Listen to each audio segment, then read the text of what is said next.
Hi, hello, welcome to a new video. And this is the article sharing website that you can comment articles whether you like or dislike. So let's skip this and read this article about evolution of the anti-psychiatry movement into mental health consumerism. So there are many online groups against psychiatry and psychiatric solutions and claim that those solutions are not useful and then they actually damage people. In fact, all medical solutions they all have some side effects, but it's unclear how it is really detrimental, and especially in psychiatry, you cannot really say if patient is improving, and so it causes some problems, and some people really don't believe the efficacy of those treatments. So let's read this article about it.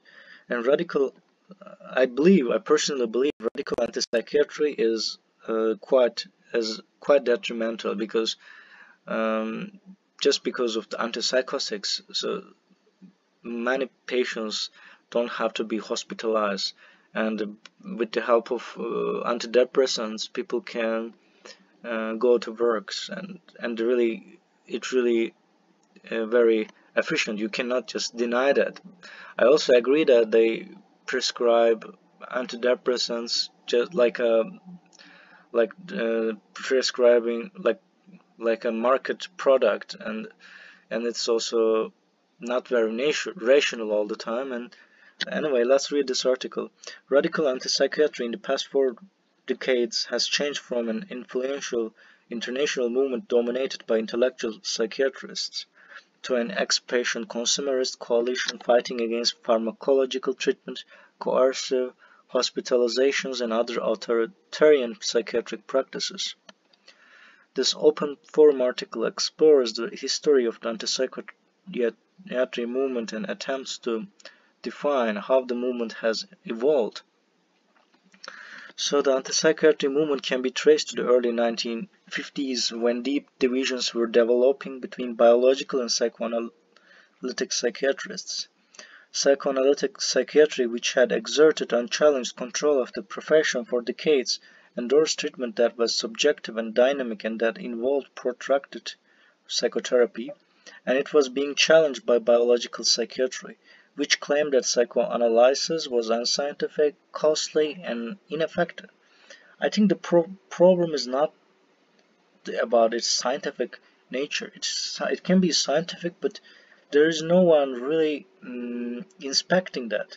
Like you can give a licensed psychologist can provide such services, but there is no guarantee that this service was sufficiently and scientifically carried out. So that is a problem, I guess.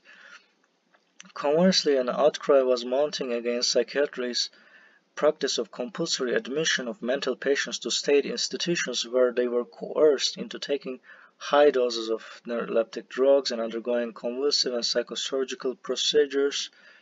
So the anti-psychiatry movement arose as a group of scholarly psychoanalysts and sociologists shaped and organized opposition to what were perceived as biological psychiatry's abuses in the name of science. So this protest was joined by 1960s worldwide counterculture that was already rebelling against all forms of political, sexual, and racial injustice. So they first joined this word in 1968 by the South African psychoanalyst David Cooper, well after the movement was already underway. So the history of it is anyway, the history of the anti-psychiatry is indeed interesting, but and better I think I partially agree with those people, and people, psychiatrists, psychoanalysts, or other people should be inspected. Like if they consult like more than a year or 5 years, then someone should come to ask, what did you change? And if you cannot change, why don't you let patient go? Like why you are sucking their blood. So, and then there must be some ways to understand it, and it should be clear and transparent, and patients shouldn't be manipulated to for some profit, because they, those patients are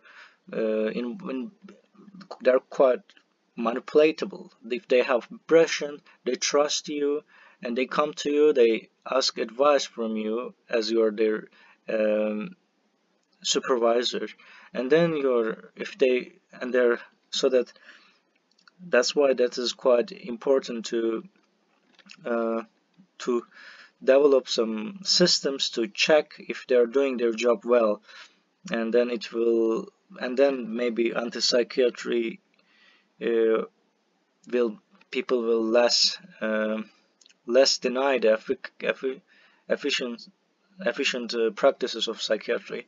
Anyway, thanks for watching this video, and if you are interested, then you can read more about anti-psychiatry movement, and better not to be radical in anything, so just follow the scientific advices and believe in psychiatry, and wish you have a beautiful day. Bye bye.